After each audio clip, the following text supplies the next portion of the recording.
본 방송에서 제공하는 정보는 투자 판단에 대한 참고 자료입니다. 방송에서 제공하는 정보의 가치, 가격 상승 및 가격 하락에 대해서는 방송사에서 보장하지 않습니다. 본 방송은 가상 광고 및 간접 광고가 포함되어 있으며 방송에서 나오는 정보는 출연자와 경제적 이해관계가 있을 수 있습니다. 투자에 유의하시기 바랍니다. 본 방송의 제작진 및 출연진은 방송통신심의위원회 규정을 준수합니다. 21대 총선에서 더불어민주당이 180석을 확보해 거대 여당이 되면서 문재인 정부의 포용금융, 혁신금융 전략에도 한층 속도가 붙을 전망입니다.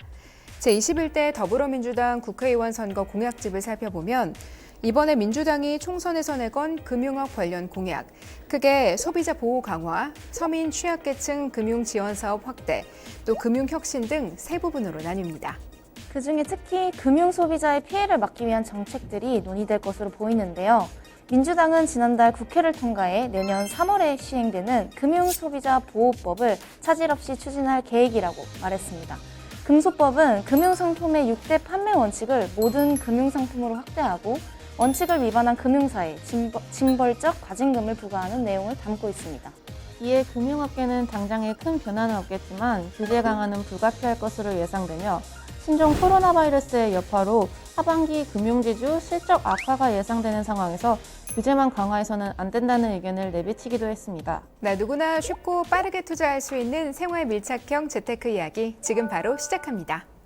쉽고 재미있게 즐기면서 배우는 생활 밀착형 재테크 이야기. 안녕하세요. 재테크 꿀팁 진행의 강토라입니다. 오늘 제 옆에는 배명준 대리님 그리고 뉴페이스 이한비 대리님 나와주셨는데요. 안녕하세요. 안녕하세요. 네, 먼저 뉴페이스 제가 좀 만나볼게요, 배 대리님. 마음이 너무 급했네요. 네, 새로운 얼굴이세요. 네. 어떤 분이신지 좀 소개를 먼저 부탁드립니다.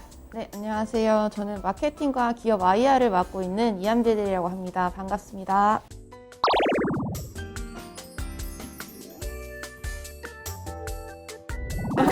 네, 이제 종종 계속 뵐 수 있는 거죠? 네, 계속 볼 수 있고요. 지연 대리님이랑 저랑 명진 대리님이랑 번갈아 가면서 한 번씩 만나뵐 수 있을 것 같아요. 네, 뉴페이스가 등장을 했는데 저희에게 또 어떤 경제 상식 재테크 노하우를 들려주실지 기대 많이 해보겠습니다. 자, 인사 안 할 수가 없겠네요. 너무 저를 바라보고 계셔가지고 배 대리님 어떻게 지내셨어요? 네, 말 걸어달라고. 저는 또 잘 지냈는데 오늘 또 저희 뉴페이스랑 같이 네. 오니까 기분이 너무너무 좋아요. 저희가 오프닝에서 현 정부의 포용금융 그리고 혁신금융에 대한 이야기를 했는데요. 이번 선거에서 거의 압승을 거뒀잖아요. 네. 그렇다 보니까 아무래도 이러한 정책의 흐름에 조금 더 힘이 실릴 것이다라는 이야기가 경제권에서는 계속 나오고 있죠. 네. 배 대리님께 여쭤볼게요. 네. 또 하나가 등장을 했는데 새로운 법인 것 같아요. 3월에 금융소비자보호법이 시행이 된다라고 말씀을 하셨는데 이 법 어떤 건가요? 금융소비자의 청약 철회권이랑요, 위법계약 해지권, 금융교육 강화 등이 포함된 내용으로 소비자의 권익 신장뿐만 아니라 이제 금융회사에 대한 국민의 신뢰 제고 차원에서 좀 중요한 전환점이 될 것이라고 보고 있습니다. 금융소비자보호법을 통해서 이제 금융회사의 소재기를 통한 분정조정 제도를 무력화를 막고 있는 거죠. 네, 그리고 금융분쟁 소송에서 소비자의 부담이 줄어들 수 있는 정치라고 보시면 됩니다. 네, 내년 3월에 시행되는 금융소비자보호법인데요. 말 그대로 소비자를 보호하기 위해서 또 새롭게 만들어진 법이다. 이렇게 정리를 해주시면 좋을 것 같습니다.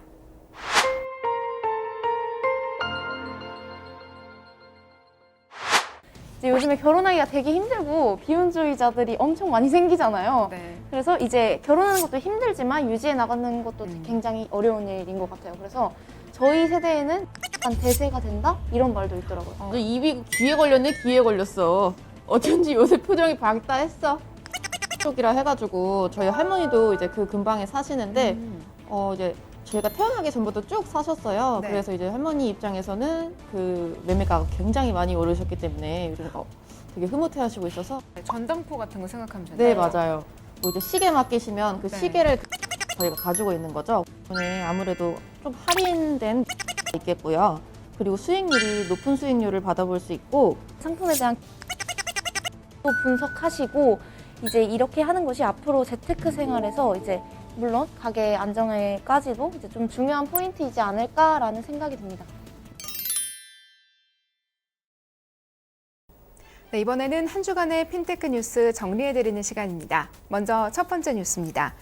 금융위원회가 디지털 금융 혁신을 완수하기 위해 올해 전자금융거래법 개정안을 추진 중인데요. 개정이 이루어질 경우 IT 등 비금융 회사들의 금융업 진출이 본격화될 것으로 보입니다. 데이터 3법 개정을 통해 마이 데이터 산업 육성을 위한 법적 기반을 마련한 금융위가 이번에는 마이 페이먼트 산업 도입을 위해 전자금융거래법 개정안을 추진 중인 건데요. 금융위는 중장기적으로 핀테크 결제 사업자가 금융 결제에 직접 참가해서 은행과의 계좌 연결 없이 자금 이체를 할 수 있도록 하는 방안을 검토 중인 것으로 보입니다. 한국 핀테크 지원센터가 올해 말까지 2020년 핀테크 보안 지원 사업 신청 접수를 받고 있습니다. 이는 오픈뱅킹 또는 금융규제 테스트베드에 참여하는 핀테크 기업 중 재정 여건이 미흡한 기업을 대상으로 핀테크 기업 보안 점검과 서비스 취약적 점검을 위한 비용을 지원하는 사업인데요. 접수 기간은 2020년 12월 31일까지며 자세한 내용은 한국 핀테크 지원센터 홈페이지를 참고하시면 됩니다. 금융감독원은 지난 20일 약 720만 건의 전자공시 시스템 공시정보를 외부에 개방하는 오픈다트 서비스를 시행했습니다.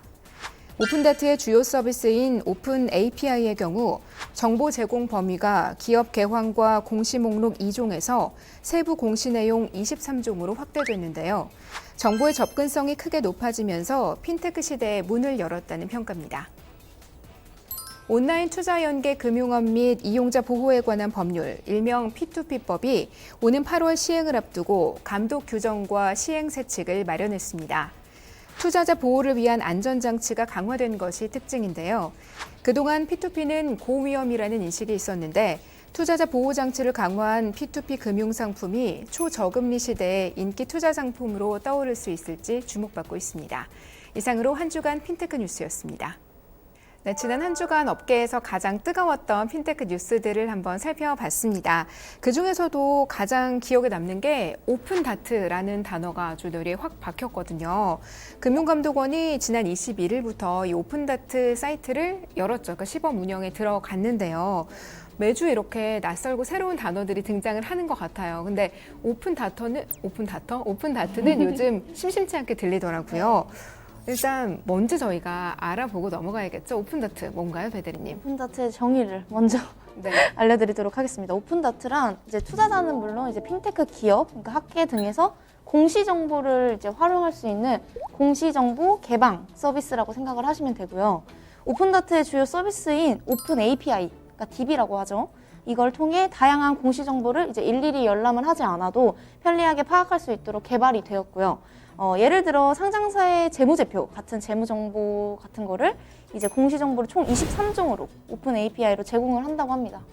그러니까 공시정보 개방 서비스다 이렇게 기억하시면 될 것 같은데 그동안은 뭐 2종만 공개했던 것이 이제는 23종, 그러니까 23가지 종류의 정보를 볼 수가 있다 이렇게 이해가 됩니다. 그럼 오픈 API 요건 또 뭔지 저희가 궁금하거든요. 네, 오픈 API를 일단 좀 쉽게 말씀드리면 누구나 다 이제 사용을 할 수 있도록 공개를 해놓은 API인데요. 하나의 웹사이트에서 자신이 가진 기능을 이용할 수 있도록 데이터 플랫폼을 외부에 공개해서 외부 개발자들이나 사용자들의 참여를 유도하고 그들이 직접 새롭고 다양한 아이템을 만들 수 있도록 하시는 거라고 생각하시면 됩니다. 이런 오픈 API를 활용해서 만들어낸 대표적인 서비스가 지금 엄청 핫한 코로나맵, 그리고 엄청 핫하죠. 그리고 카카오버스랑 네이버 맵 등이 있습니다. 실생활에서 정말 많이 활용이 되고 있는 그런 사이트, 뭐 그런 어플이라고 네. 생각이 되는데요. 오픈 API에서 API가 의미하는 게 뭔가요, 배대리님? API가 DB, 그러니까 데이터베이스라고 하죠. 네, 정보들을 그거를 다른 말로 하면 또 API API인 라고 합니다. 거군요. 네, 그렇습니다. 설명을 듣다 보니까 예전에 배대리님이 한번 방송에서 그 아주 어려운 이름의 은행 그 BBVA 스페인 은행의 예시를 들어주셨던 것이 생각이 나는데요. 지금 오픈 API가 이렇게 또 떠오르고 있는데 네. 금융권에서는 어떤 영향이 있고 얼만큼 또 사용이 되고 있는지도 궁금하거든요. 네. BBVA는 네, 제 활동상만 사실 기억이 나요. 제가 다시 정의를 해드릴게요. 네. BBVA는 스페인 은행인데요. 여기서 하고 있는 게 BBVA API 마켓을 운영을 하고 있어요. 그래서 핀테크 기업이 이제 새로운 지급 결제 서비스 관련해서 앱을 개발할 수 있도록 이제 API를 제공을 해주는 거예요. 그 은행에서요. 네. 또 다른 대표적인 예로는 오픈 뱅킹이 있는데요. 이제 앞으로 마이데이터 서비스, 저번 시간에 말씀드렸다시피 내가 주체가 되는 마이데이터 서비스가 이제 산업적으로 활성화되면서 정보 제공과 이제 정보 공시의 질이 조금 더 높아지고 자문 서비스가 확대될 것이라고 지금 예상하고 있습니다. 그리고 다양한 금융 상품 중 이제 소비자의 패턴을 이제 분석을 해서 금융 상품이나 정보를 제공할 수 있게 해드리는 거죠. 계속해서 저희가 매주 새로운 핀테크 뉴스와 또 새로운 흐름들을 읽어 나가고 있는데 들으면서 정말 가장 많이 느끼는 점은 새로운 금융의 판도는 정보가 가지고 있다. 이런 데이터베이스, 정보와의 싸움이다라는 생각이 듭니다. 이렇게 확대되는 오픈 API가 그러면 핀테크 업계에 시사하는 바 어떤 것들이라고 정리를 해볼 수 있을까요?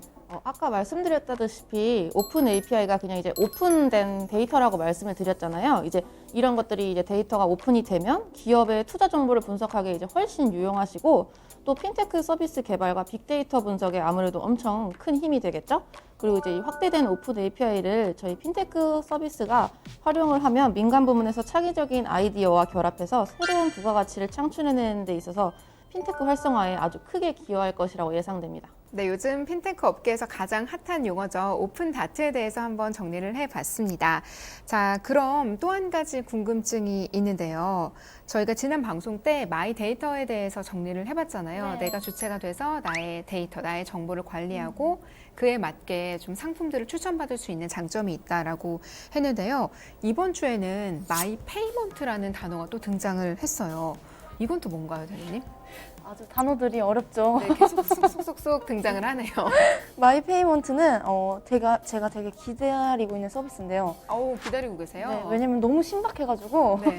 한번 말씀드려볼게요. 네. 결제 자금을 이제 보유하지 않아도 정보만으로도 이제 결제 서비스를 제공하는 그런 내용이에요. 그래서 은행 계좌에 별도의 선불 충전이 없이도 결제가 가능하고요. 그래서 종전 전통 금융사에 높은 수수료를 내지 않아도 이제 다양한 결제, 송금 서비스 등을 이용할 수 있는 서비스라고 말씀드릴 수 있습니다.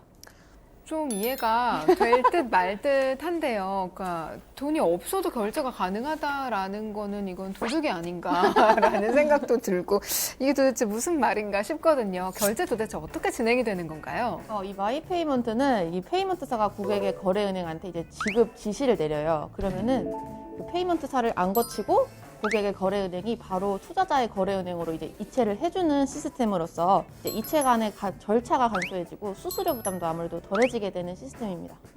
그럼 이 마이페이먼트는 어떤 배경 때문에 도입이 됐고 등장을 하게 된 건지도 궁금하거든요. 요즘에 핀테크 산업에서 가장 핫한 게 이제 혁신금융 서비스잖아요. 그래서 이제 핀테크 기업의 투자 제한이 완화되면서 이제 혁신금융 서비스를 적극 도입을 하는 거죠. 그래서 핀테크 기업의 혁신 과제를 위해서 출연한 제도이고요. 핀테크 디지털 규제 개혁의 중요성을 인식하고 스몰 라이선스 도입을 본격화한다는 계획이 도입되었는데 여기서 말하는 스몰 라이선스란 금융권 진입이 곤란한 핀테크 업체에게 이제 맞춤 인허가를 내주는 제도라고 할 수 있습니다. 그러니까 혁신 금융의 한 가지로 마이페이먼트 산업이 이제 도입이 됐다, 등장을 했다라고 보면 될 것 같습니다. 여러 가지 단계를 좀 줄이고 또 비용을 그만큼 절감하고 이용자들에게 그 혜택이 돌아갈 수 있게끔 마련된 제도다라는 생각이 들고요. 그럼 앞으로 이 마이페이먼트 산업 이거의 도입이 핀테크 시장에는 어떤 영향을 미칠까요? 먼저 핀테크업 측면에서는 일단 핀테크 업계의 영향력이 좀 커질 것이라는 것으로 보이고요. 또 핀테크 앱을 통해서 저축은행에 저금을 해놓은 자산의 관리가 가능하고 또 보험 및 투자 기능도 가능할 것 같습니다. 또 이제 그리고 금융업 측면에서는 별도의 선불금 충전이 없이 결제가 훨씬 간편해질 것 같고 더욱 다양한 챌린저 뱅크의 출현이 예상됩니다. 조금 더 간편해지고 접근이 더 쉬워지고 그에 따라서 활용할 수 있는 범위도 더 넓어지겠구나 하는 생각이 듭니다. 저희가 그 프로그램 초반에 얘기를 했었는데 예전에는 그 공인인증서 한번 할 때마다 막 비밀번호 누르고 이런 거 정말 힘들게 그래서 인터넷 결제가 사실 너무 큰 숙제였잖아요. 그런데 요즘은 그런 방식으로 거의 안 하시잖아요. 뭐 얼굴만 돼도 인증이 돼버리는 시대가 됐으니까요. 그런 흐름을 살펴봤을 때 앞으로는 얼마나 더 빠르고 간편한 이런 결제 시장이 열릴지가 기대가 되고 정말 더 재미있어질 것 같아요. 이런 금융 분야가. 그래서 그동안 관심이 없으셨던 분들도 이제는 자연스럽게 또 금융이 생활에 녹아들다 보니까 더 재미있게 재테크에도 한번 또 발을 들여보게 되지 않을까 하는 생각이 듭니다. 저희와 방송 함께 하시면서 이렇게 최신 경제 이슈들도 한 번씩 살펴보시고요. 재테크 어떻게 시작하는지 한 걸음 한 걸음 함께 걸어가 보셨으면 좋겠습니다. 방송 보시다가 궁금하신 점 있으신 분들은 02-2128-3330번으로 전화 주시면 저희가 궁금증 해결해 드리고요. 전문가 상담도 바로바로 도와드리도록 하겠습니다.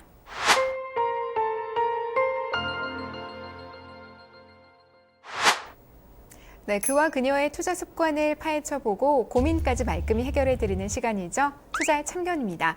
오늘은 또 어떤 고민 때문에 어떤 분께서 사연을 보내주셨는지 궁금하시죠? 아, 궁금해요. 진짜. 네.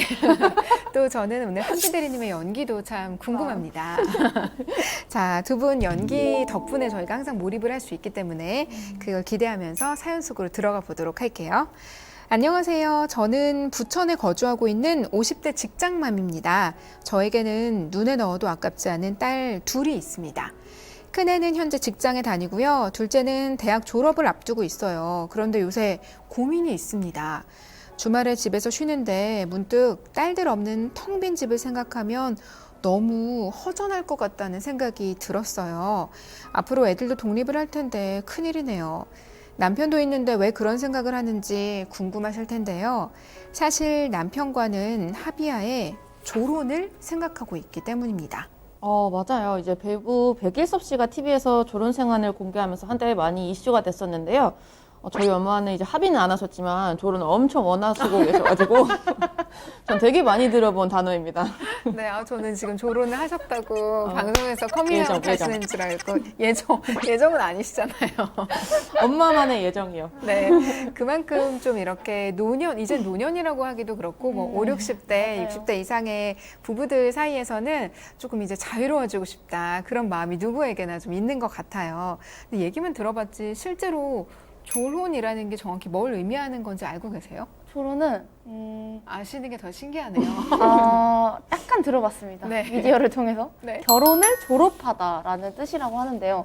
이제 요즘에 결혼하기가 되게 힘들고 비혼주의자들이 엄청 많이 생기잖아요. 네. 그래서 이제 결혼하는 것도 힘들지만 유지해 나가는 것도 음. 굉장히 어려운 일인 것 같아요. 그래서 저희 세대에는 이제 조론이 약간 대세가 된다? 이런 말도 있더라고요. 그런 말이 있군요. 네. 힘겹게 결혼을 했지만 또 유지하는 것도 어렵고 인생이 길다 보니까 자유를 꿈꾸는 그런 마음도 많이 생기는 것 같아요. 자, 그럼 사연 속으로 한번 다시 들어가 볼게요.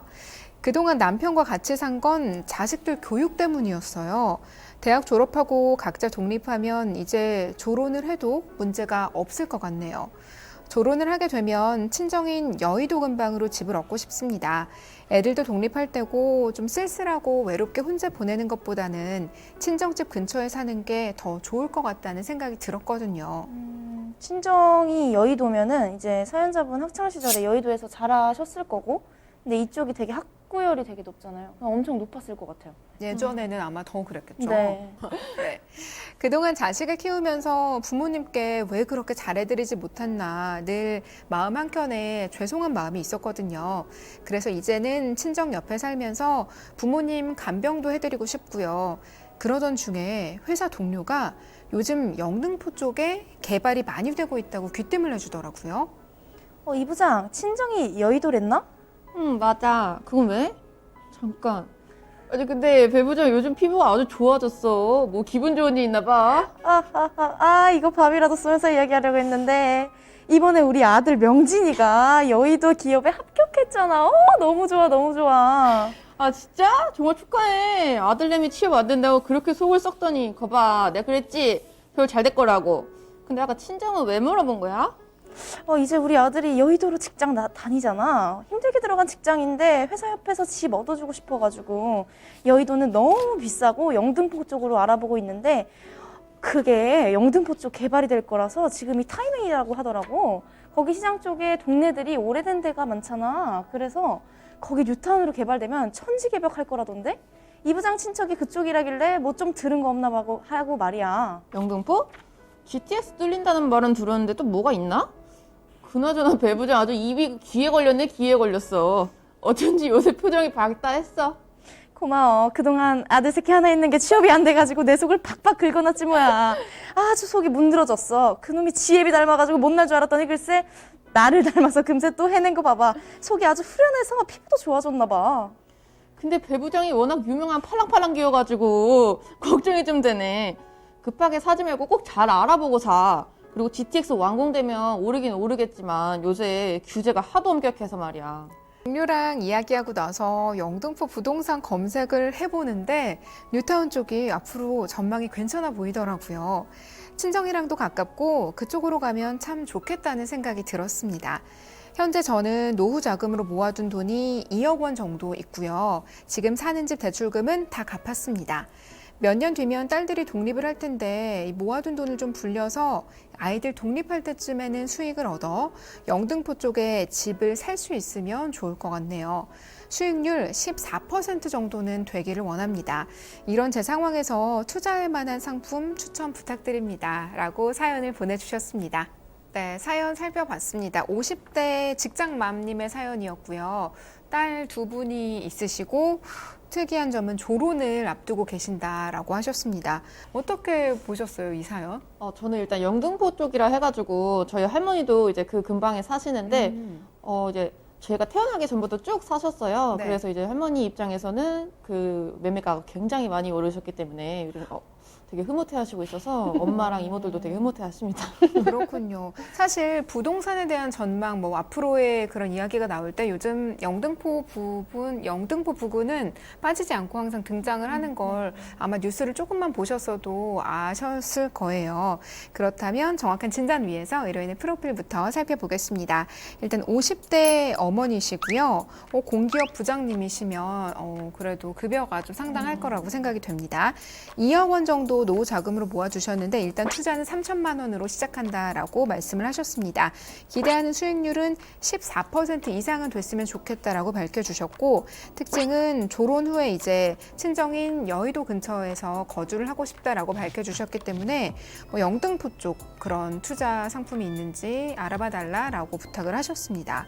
주위에서 이렇게 두 분 대리님도 졸혼에 대해서 뭐 긍정적인 의사를 밝혀주셨는데 사실 요즘에는 많이 등장하는 단어이기도 하잖아요. 네.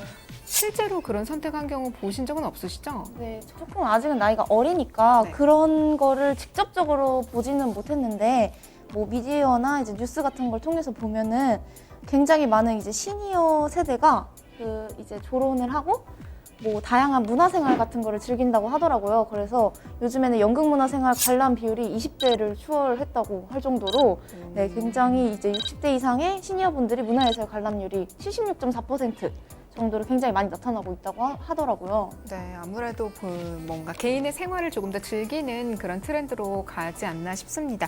이혼이랑은 조금 다른 거잖아요.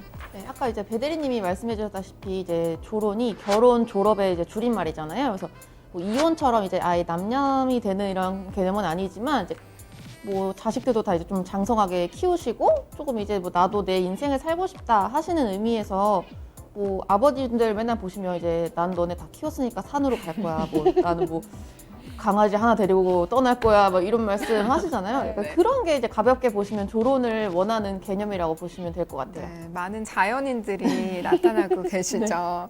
네, 아무래도 뭐 졸혼에 대한 다양한 시선은 있겠지만 이런 부분에 대해서 한 번쯤은 다 들어보셨고도 생각을 해보셨을 것 같아서 오늘 고민 사연 주신 분의 마음에 조금 더 공감하시는 분들도 많이 계시지 않을까, 그런 어머님 아버님들도 계시지 않을까 하는 생각에 이런 이야기를 좀 꺼내봤고요. 자, 그럼 사연자분의 경우에는 그러니까 졸혼 이후에 조금 더 윤택한 삶을 위해서 투자를 지금 생각하고 계십니다. 영등포 지역 쪽에 관심이 많이 있다고 하셨는데요. 친정 근처이기도 하고 또 요새 부동산 시장에서 핫한 곳이기도 하고요. 네. 요새 많이 뜨는 지역이기는 하죠. 그렇죠. 올해 들어서 이제 서울 집값이 많이 오른 도시가 영등포라고 할 정도로 굉장히 뜨고 있는 핫한 지역인데요. 이제 영등포는 현재 도시 재생 사업이랑 이제 연계해서 신길 뉴타운 개발이 진행되면서 점점 두각을 나타내고 있는 추세입니다. 한국감정원에 따르면 올해 영등포구 중심부 누적 아파트 값 변동률이 0.2%로 이제 서울 25개 구 중에서 가장 높은 수치라고 합니다. 아파트값 변동률이 서울에서 지금 가장 높은 지역이 영등포다라고 말씀을 해주셨습니다. 그렇다면 이 사연자분께서 원하는 수익률 14% 정도 그 이상이 됐으면 좋겠다라고 하셨는데요.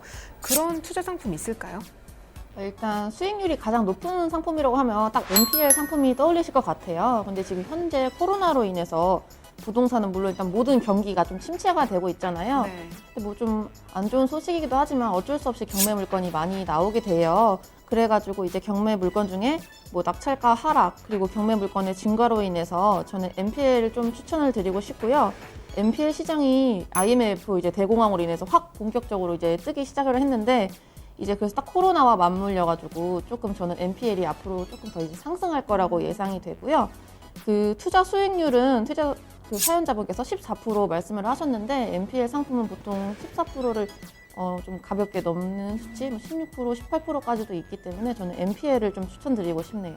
따님들이 이제 출가하고 이제 남편분과 졸혼을 하려고 하시면은 이제 또 그러고 영등포 쪽으로 가시려고 하시는데 이제 첫째 따님은 직장에서 재직 중이시고 이제 둘째 따님도 곧 졸업을 앞두고 계시다고 하잖아요. 그래서 제 주변 지인들만 봐도 이제 빠르면은 이제 회사에 들어가자마자 자취를 하는 경우가 굉장히 많아요. 저 포함해도 그렇고 그래서 그런 경우가 대부분이니까 이제 따님들 두 분이 독립하실 날이 별로 남지 않으셨잖아요. 네. 그래서 이제 현재 영등포를 그냥 아예 가시기에는 영등포 주택이 조금 비싸고 많이 올라서 네. 좀 현재 보유 자금으로는 제가 보기엔 조금 많이 2억 원으로는. 부족하실 것 같고요. 그래서 저는 이제 NPL 투자 상품을 추천드리면서 NPL 투자 상품으로 이제 돈을 조금 더 불려가지고 이제 이사를 가보시는 건 어떤가라는 생각이 있고요. 방금 말씀해 주셨다시피 NPL 투자 상품 수익률이 보통 14에서 18% 정도를 웃돌고요. 그리고 담보라는 안전장치가 있기 때문에 추천을 드리는 바입니다. 자, 그러면 NPL 어디서 살 수 있는 건가요? 개인이 막 살 수 있는 건가요? NPL은 이제 개인의 직접 투자로 인해서 피해가 굉장히 많아요. 사례도 많고.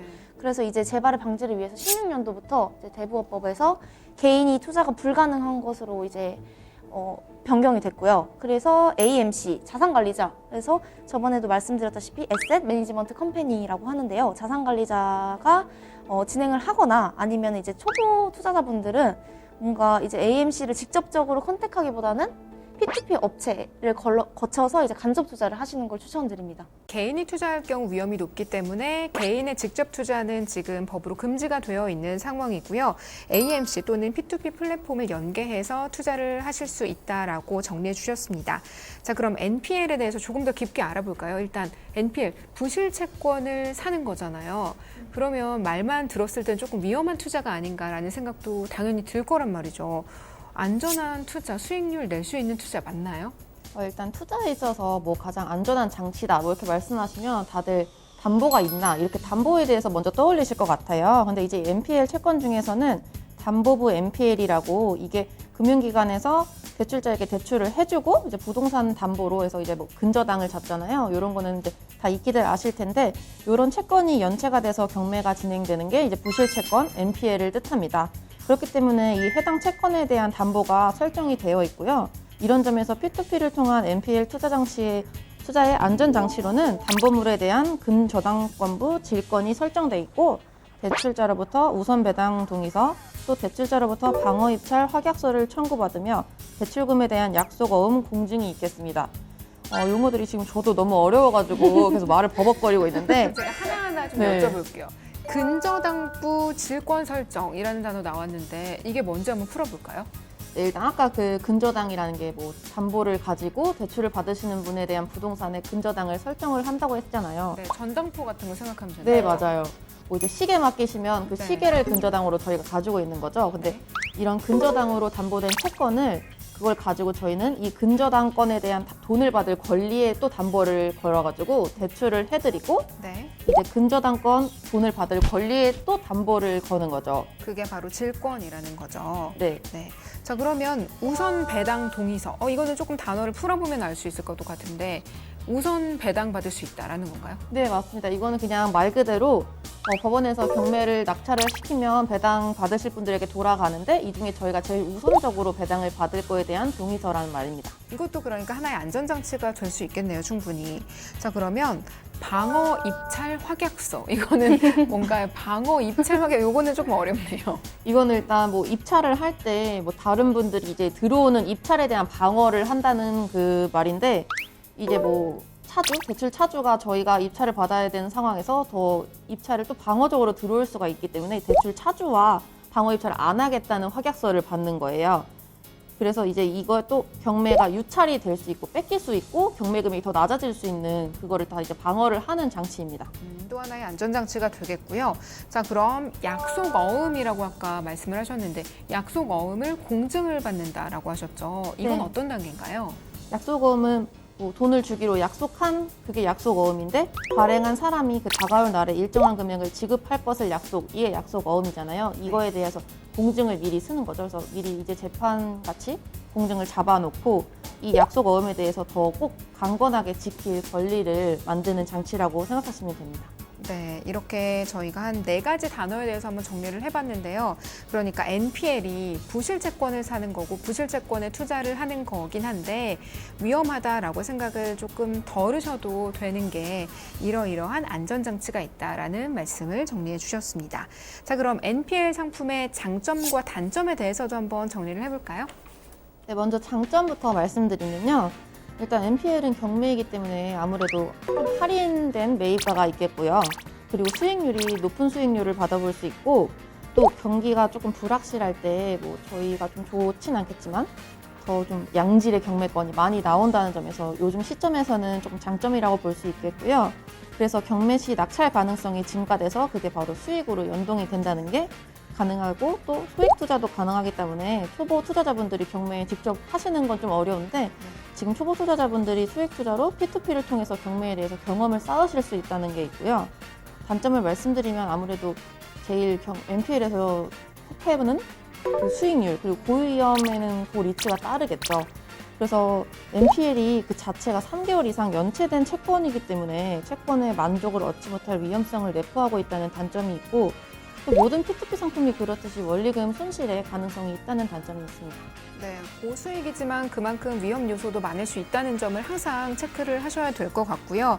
또 장점이라고 한다면 요즘 같은 시기에 조금 맞는 그런 투자이지 않을까 하는 점에서 추천을 해주셨습니다. 자, 그러면 NPL로 어떻게 P2P 투자를 하는지 저희가 한번 좀 구체적으로 살펴볼까요? 먼저 NPL 투자 상품 같은 경우에는 P2P 업체에서 진행을 하게 되잖아요. 근데 아까 말씀드렸다시피 NPL 채권은 개인이 사지 못하고 P2P 업체도 사지 못하고 AMC만 사게 됩니다. 자산관리자만 살 수 있고요. 그래서 만약에 어떤 사람이 있는데 그 사람이 3개월 이 금융기관에다가 돈을 빌렸는데 만약에 부동산 담보를 줬는데 이제 3개월 동안 이게 채권이 연체가 된 거예요. 그래서 이 담보 채권을 금융기관은 처리를 해야 되는 부분이 있잖아요. 그래서 이 AMC가 의뢰를 하게 되는 거죠. 금융기관에게 너네 NPL 채권 있어? 그럼 나한테 팔아 라고 하게 되고요. 금융기관은 이 NPL을 팔기 위해서 두 상호 관계에서는 채권을 계약하게 됩니다. 그러면은 이제 AMC는 P2P 업체에 의뢰를 받고 진행을 했으니까 P2P 업체에다가 NPL 채권을 사올 테니까 대출 좀 해줘 라고 말을 하겠죠. 그러면 P2P 업체는 투자자들에게 투자금을 받게 되는 시스템입니다. 투자금을 받게 되면은 P2P 업체는 대출금을 AMC에게 전달을 하게 되고요. AMC는 그 돈으로 금융기관에게 NPL 채권을 매입하게 됩니다. 그렇게 되면 AMC는 이 NPL 채권을 어쨌든 간에 팔아야 되는 게 맞으니까 이 법원에다가 경공매를 진행을 하게 되고요. 법원은 이 NPL 채권에 대한 배당금을 AMC에게 주게 됩니다. 그럼 AMC는 이 이득을 바로 배당금을 P2P 업체에게 전달을 하게 되면서 P2P 업체는 이제 투자를 해주신 투자자분들에게 수익금으로 이렇게 주게 되는 시스템입니다. 네, NPL 투자는 개인이 직접 할 수는 없고요. 이렇게 구조에서 보셨다시피 P2P 업체와 AMC를 통해서 이루어진다는 점 표로 한번 잘 살펴봤습니다. 자, 그럼 또 진짜 궁금한 점이 있잖아요. 사연자분께서 일단 3천만 원을 먼저 투자해보고 싶다고 하셨는데 네. 3천만 원 NPL을 투자했을 때 얼마만큼 수익을 낼 수 있는지도 정리가 될까요? 투자자분들이 가장 궁금해하실 게 다 앞에 거 다 제쳐두고 바로 이 상한 스케줄이라고 생각을 합니다. 이거에 대해서 설명을 드리자면 NPL 모집 금액이 5천만 원이라고 가정을 했을 시에 투자금은 지금 3천만 원으로 설정이 되어 있죠. 그리고 NPL은 아까 말씀드렸다시피 14에서 18% 정도로 나타나고 있는데 이 상품 같은 경우는 예상 수익률이 16%입니다. 기간은 거의 다 1년으로 잡아놓고 있고요. 이렇게 차수가 12개월 동안 진행을 하면서 상한일 이렇게 내려가겠죠. 그러면 투자 원금은 이 상품은 만기일시 상한이기 때문에 마지막 달에만 3천만 원 이렇게 설정이 되고 있고요. 그리고 이자 수익은 세전 합해서 480만 원이라고 아시면 되시고 세금을 뗀 이자 수익, 세후 이자 수익은 바로 348만 원입니다. 그래서 최종 지급금이라고 함은 이제 원금이랑 이제 이익을 같이 다 합친 3천만 원에다가 이제 이 세후 이익금을 합친 거죠. 그래서 총 3,348만 원으로 예상 스케줄을 나타낼 수 있습니다. 네, 재테크 꿀팁의 명강사 배대리님의 설명으로 NPL 투자 구조와 또 예상 상환 시나리오까지 살펴봤습니다. 지금 사연자 분께서 3천만 원 투자 생각한다고 하셨는데요. 3천만 원을 1년간 투자했을 때 16% 정도 수익률을 난다라고 가정을 했을 때는 세금 다 제하고 348만 원의 수익금을 가져가실 수 있다. 이렇게 정리를 해드렸습니다. 비슷한 고민하시는 분들 또 비슷한 금액으로 투자를 한번 생각하시는 분들에게 귀한 자료가 될 것 같아요. 한 번씩 생각해 보시고요. 혹시 또 궁금하신 점 있으시면 문의 주시기 바랍니다. 자, 그러면 NPL 투자 요새 문의하시는 분들도 굉장히 많다고 하셨잖아요. 그분들에게도 도움이 될 만한 꿀팁 한 마디씩 전해드리죠. 먼저 배대리님부터. 무엇보다 투자자 자신이 상품에 대한 꼼꼼한 분석이 중요하다고 말씀을 드릴 수 있습니다. 너무 높은 수익률이다 이래가지고 막 투자를 하시기보다는 이제 전문가의 분석이 들어가긴 해요. 왜냐면은 AMC에다가 저희가 맡기는 거긴 하니까. 네. 그리고 P2P 업체에도 분명히 맡기는 거긴 하니까 그거는 좀 선정된 투자 상품이지만 너무나도 열심히 모은 이 돈들을 그냥 투자하기에는 너무너무 아깝잖아요. 그래서 이제 본인이 이 NPL 상품에 대한 견해를 많이 쌓으시고 또 분석하시고 이제 이렇게 하는 것이 앞으로 재테크 생활에서 이제 물론 가계 안정에까지도 이제 좀 중요한 포인트이지 않을까라는 생각이 듭니다. 네, 배대리님의 꿀팁은 꼼꼼한 분석이 필요하다였습니다. NPL 투자가 개인이 아니라 전문 업체를 통해서 이루어지다 보니까 전문가가 알아서 해주겠지라고 그냥 믿고 맡기기보다는 그럼에도 불구하고 한번 본인이 좀 꼼꼼하게 분석도 해보시고 흐름이 어떻게 되고 있는지도 파악해 보시고 좀 적극적으로 투자에 임하는 자세가 필요하다라고 정리를 해주셨습니다. 자, 그럼 오늘 이대리님의 꿀팁은 뭔가요? 저는 일단 다양한 상품에 분산 투자하시는 거를 추천드리는데요. 일단 고액의 투자를 NPL 높은 수익률에 빡 해가지고 높은 이제 수익을 얻으시는 것도 좋지만 이왕이면 다홍치마라고 좀 안전하게 여러 군데 다 해보시고 이제 다양한 상품 겪어보시면서 공부도 되시는 게 좀 일거양득일 것 같습니다. 네, 다양한 상품에 분산 투자하라라고 조언해 주셨습니다. 방송에서 나오는 투자 정보는 전문가 개인 의견입니다. 투자는 최종적으로 투자자의 판단과 책임 하에 이루어져야 한다는 점 꼭 명심하시고요. 저희 재테크 꿀팁과 함께 하시면서 시장 흐름도 읽어보시고 여러 가지 정보들 활용하셔서 좀 현명한 투자, 성공적인 투자 이어나가시길 바랍니다. 자, 이렇게 꿀팁 많이 전해드렸고 또 시장의 흐름, 트렌드까지 저희가 전해드리고 있는데요. 이러한 정보를 오프라인에서도 들을 수 있는 기회가 있다면서요? 네, 바로 떠오르는 SLB 시장 파헤치기 세미나가 있고요. 서울 강남구 테헤란로 3원타워에서 매주 수요일 2시에만 진행됩니다. 그리고 02-2128-3330으로 전화 예약은 필수고요. 저희는 지금 선착순 20분까지만 받고 있습니다. 근데 제가 한 가지 더 말을 덧붙이자면 요즘 코로나로 인해서 조금 염려하시는 분들이 아무래도 있으세요. 근데 저희 이제 건물 자체가 항균 패드니 소독 이제 다 방역 진짜 확실하게 하고 있어가지고 염려는 조금 덜어두셔도 될 것 같습니다. 네, 방송 시청하시다가 궁금하신 점 있으시거나 또 전문가의 상담을 한번 받아보고 싶다 하시는 분들도 같은 번호로 연락 주시면 되는데요. 02-2128-3330번으로 전화 주시면 저희가 방송 중에는 물론이고 방송 끝난 이후에도 언제나 친절한 상담 도와드리도록 하겠습니다. 네, 오늘은 두 대리님께서 현재 가장 핫한 투자 상품이죠. NPL에 대해서 자세히 설명을 해주셨습니다. 열심히 공부한 기분이 드는데요. 두 분 대리님은 오늘 어떠셨나요, 배 대리님? 저는 또 새로운 파트너랑 같이 방송을 했는데 네. 약간 지연 대리님이랑 하면 약간 마라탕처럼 매운맛이라고 하면은 네.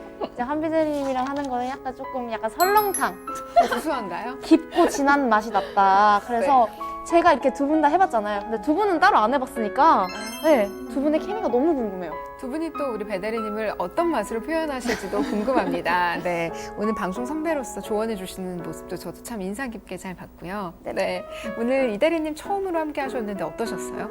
일단 저는 좀 처음이어서 너무 제가 로봇처럼 말해가지고 보시는 분들이 더 이제 부담스러우실 것 같았는데 좀 조마조마하고 저 사람 왜 저러나 싶으셨을 것 같은데 다음번에 이제 좀 더 이제 말도 술술술 하고 또 연기도 더 늘어가지고 다음에는 이제 보시는 분들이 더 편하게 하도록 노력하겠습니다. 네, 걱정 안 하셔도 될 것 같아요. 아까 연기력이 뭐 어마어마하셨기 때문에 그런 걱정 안 하셔도 될 것 같고 저희 프로그램 자체가 좀 또래들끼리 모여서 경제 공부를 허심탄회하게 한번 해보자. 모르는데 아는 척하지 말고 솔직하게 물어보고 공부해보자 하는 취지이기 때문에 좀 더 편안한 마음으로 오셔도 좋을 것 같아요. 자, 오늘 이렇게 좋은 말씀 들려주시고 또 경제 공부 함께 해주신 두 분께 정말 감사하다는 말씀 드리면서 두 분 보내드리도록 하겠습니다. 오늘 좋은 말씀 감사합니다. 감사합니다.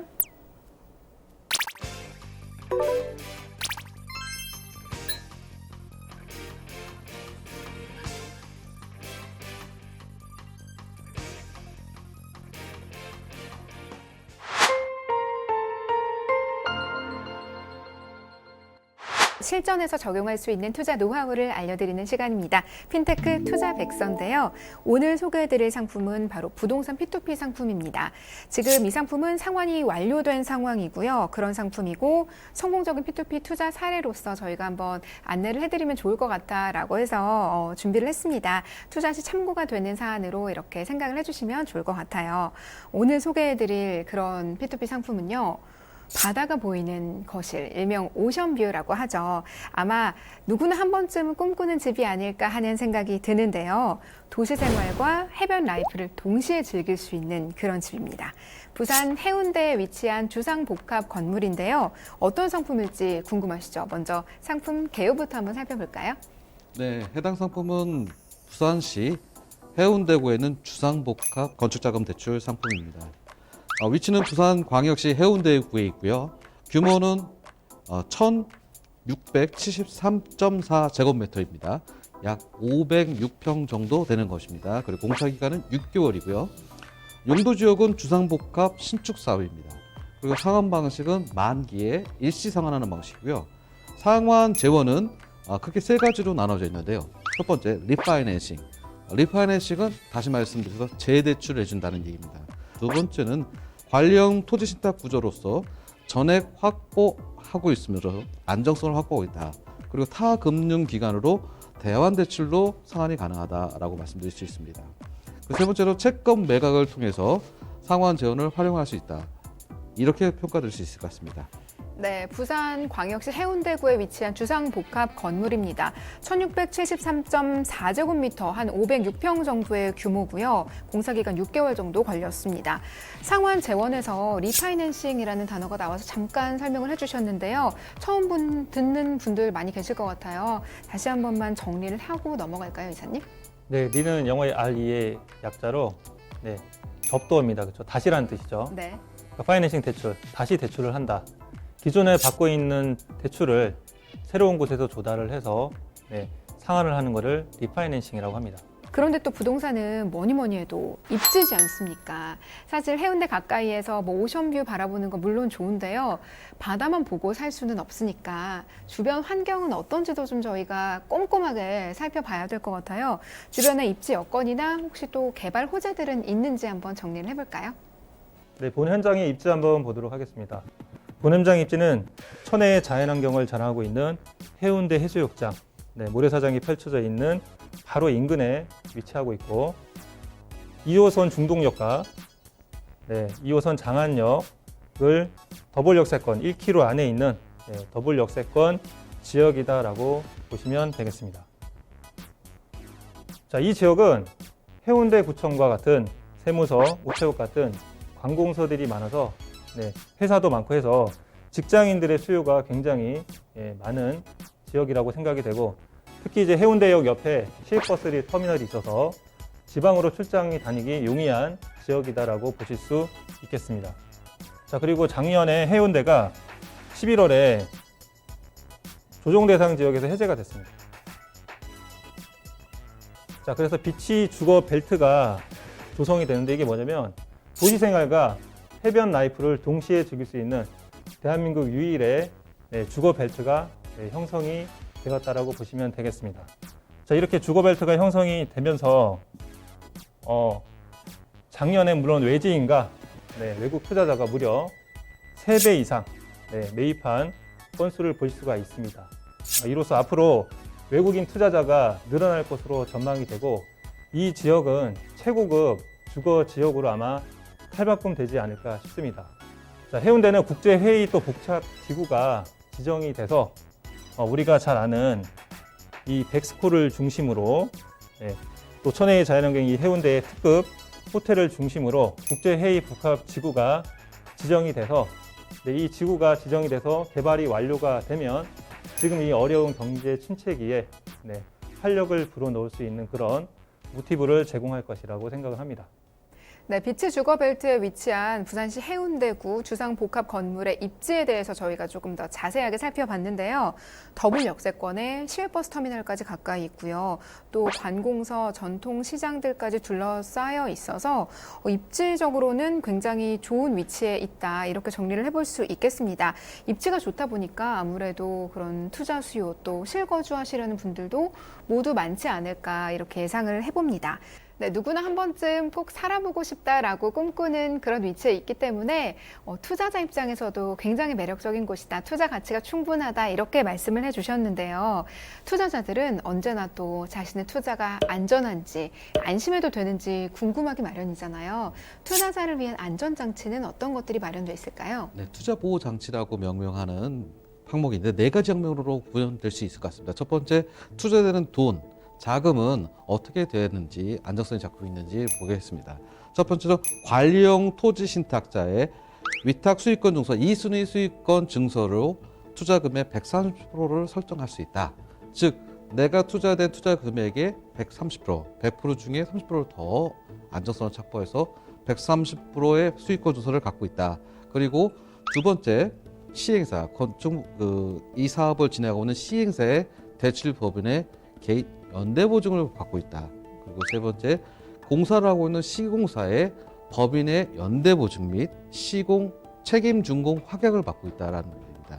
그리고 마지막으로 이러한 방법으로도 원금 회수가 만약에라도 혹시라도 회수가 안 될 시에는 NPL 채권을 통해서 원금을 회수할 수 있는 4가지 방법으로 투자 보호 장치를 갖추고 있습니다.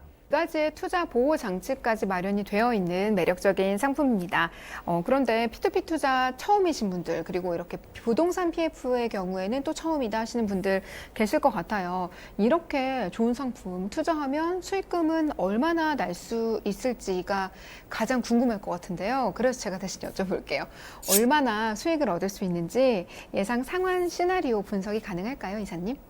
네, 모집 금액 5억 원에 투자금이 2천만 원이라고 했을 때 이 상품의 수익률은 13.5%였습니다. 기간은 6개월이었고 첫째 달 보시면 여기도 약간의 차이가 있는데 이건 일수에 따라서 차이가 나는 거고 22만 원 정도의 이자 수익이 세전 발생하시는데 세후 16만 원 정도의 이자 수익이 매월 발생하시다가 6개월 차가 되면 원금 2천만 원과 이자를 같이 받으셔서 토탈 2,098만 원 정도의 수익이 발생하는 스케줄을 볼 수가 있습니다. 네, 2천만 원으로 투자를 하셨을 때 6개월 뒤에 98만 원, 그러니까 100만 원 정도의 수익금을 받아보실 수 있다. 수익률이 13.5% 정도 났다라고 정리를 해주셨습니다. P2P 상품을 투자할 때는 또 얼마나 담보대출이 가능한 상품인지도 중요하잖아요. 이 경우에는 어떤지 좀 상품의 담보가치 분석도 좀 부탁드립니다. 네, 담보가치 분석을 하는 이유는 투자 원금을 회수하는 관점에서 정말 안정성이 있는지 관건을 평가하기 위해서 만드는 건데요. 담보가치 분석을 말씀드리겠습니다. 첫 번째, 1순위 선순위 금액이 금융기관에서 410억 원, LTV 비율로 56% 구간이고요. 2순위 P2P 펀딩을 통해서 모집되는 금액은 78억 원. 그래서 토탈 11%. 그래서 두 금융기관에서 대출되는 총합 금액은 240억 원이 되고요. LTV 비율로서는 67%, 즉 다시 말해서 LTV 70% 이내의 담보대출로 원금 회수할 수 있는 안정적인 상품이다라고 말씀드릴 수 있습니다. 네, 저희가 이렇게 예상 상환 시나리오, 그러니까 수익금과 또 담보가치 분석까지 한번 해봤습니다. 마지막으로 어떻게 주의해서 어떤 점들을 꼭 살펴보면서 P2P 부동산 PF에 투자하시라 이렇게 핵심적인 요약 포인트만 한번 좀 짚어주실까요?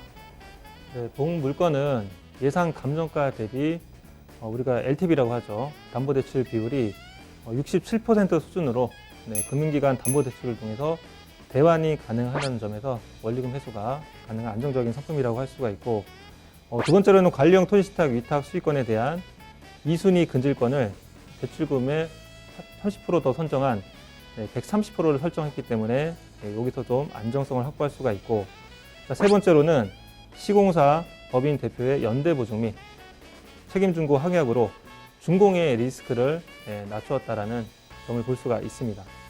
자, 네 번째, 만약에 방금 전에 제가 얘기했던 상한으로도 상환이 불가능할 경우에는 경매를 통해서 또 원금 회수가 가능하므로 우리가 자산 유동화 회사라는 통해서 채권 매각을 통해 또 대출금을 회수를 할 수 있겠습니다. 자, 최근에 이 규제 해제로 인근 지금 여기는 해운계는 주택 수요가 급증하고 있는 지역으로 준공 후 위험 공실률은 상당히 낮은 지역으로 예상이 됩니다. 오늘은 부산시 해운대구에 위치한 주상복합 건물에 대한 부동산 건축자금 대출 상품 소개해 드렸습니다. 이 상품은 이미 상환이 완료된 상품이고요. 앞으로 P2P 투자할 때 특히 부동산 PF 관련할 때 이렇게 투자가 이루어진다라고 저희가 참고하시면 좋을 것 같아서 준비를 했습니다. 방송에 나오는 투자 정보는 전문가의 개인 의견입니다. 실제로 투자는 투자자의 판단과 책임 하에 꼭 진행이 돼야 된다는 점 명심하시고요. 저희와 함께 하시면서 조금 더 현명한 투자, 조금 더 쉽고 또 유익한 투자 하시기를 바랍니다. 저희가 꿀팁 많이 전해드리고 또 이렇게 실생활에서 적용할 수 있는 투자까지 전해드렸는데요. 오프라인에서도 또 이런 기회 있죠, 대표님? 네, 있습니다. 주제는 떠오르는 SLB 시장 파헤치기, 장소는 서울 강남구 테란로 3원타워고요. 매주 수요일 오후 2시에 있습니다. 선착순 20분에 한정돼서 진행될 예정이고요. 전화번호는 02-2128-3330번입니다. 전화 예약은 필수입니다. 네, 02-2128-3330번으로 전화 예약하신 다음에 오프라인 세미나도 꼭 한번 참석해 보시기를 권해드립니다. 방송 시청하시다가 궁금하신 점 있으신가요? 저희에게 같은 번호로 전화 주시면 되는데요. 02-2128-3330번으로 전화 주시면 또 전문가의 상담까지 받아보실 수가 있으니까요. 궁금하시다면 주저하지 말고 전화 주시기 바랍니다. 저희가 방송 중에는 물론이고 방송 끝난 이후에도 언제나 또 친절한 상담 도와드리도록 하겠습니다. 네, 저희가 오늘도 최대한 많은 것들 또 실생활에 바로 적용할 수 있는 경제의 흐름에 맞는 정보들 전해드리려고 노력했는데요.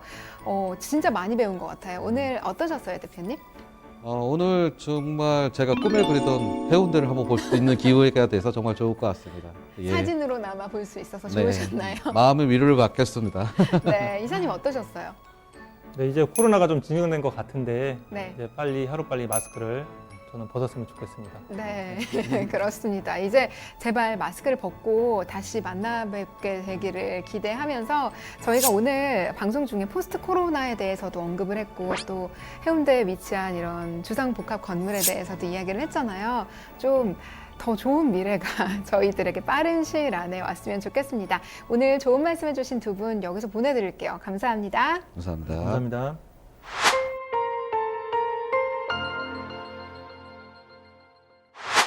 네, 오늘은 담보라는 안전장치를 두고 부실채권에 투자하는 NPL 상품에 대해서 살펴봤습니다. 경기가 좋지 않을 때 오히려 주목받는 분야이기도 한데요.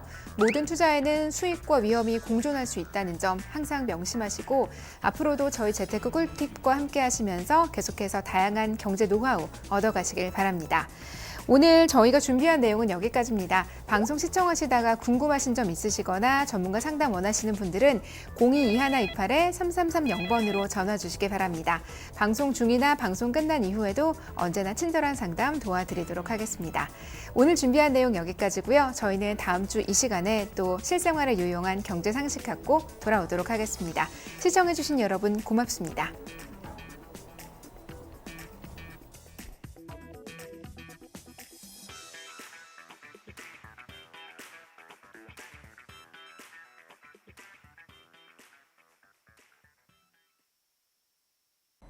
본 방송에서 제공하는 정보는 투자 판단에 대한 참고 자료입니다. 방송에서 제공하는 정보의 가치, 가격 상승 및 가격 하락에 대해서는 방송사에서 보장하지 않습니다. 본 방송은 가상 광고 및 간접 광고가 포함되어 있으며 방송에서 나오는 정보는 출연자와 경제적 이해관계가 있을 수 있습니다. 투자에 유의하시기 바랍니다. 본 방송의 제작진 및 출연진은 방송통신심의위원회 규정을 준수합니다.